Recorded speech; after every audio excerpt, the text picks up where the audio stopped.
రక్షకుడిని మనం ఏం చేయాలంటే పూజించాలి. ఆ రక్షకుడు మనమలని మన పాపముల నుంచి తప్పించుట కొరకు ఆయన పరలోకములో విడవకున్న భాగ్యమును విడిచి ఆయన ఈ లోకమునకు దరిద్రుడుగా ఈ లోకంలోనికి వచ్చాడంట.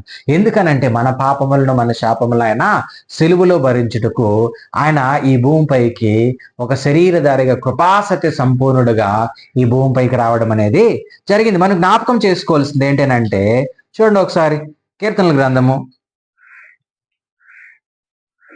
148 అధ్యాయము 3-5 వచనాలు, 3-5 వచనాలు.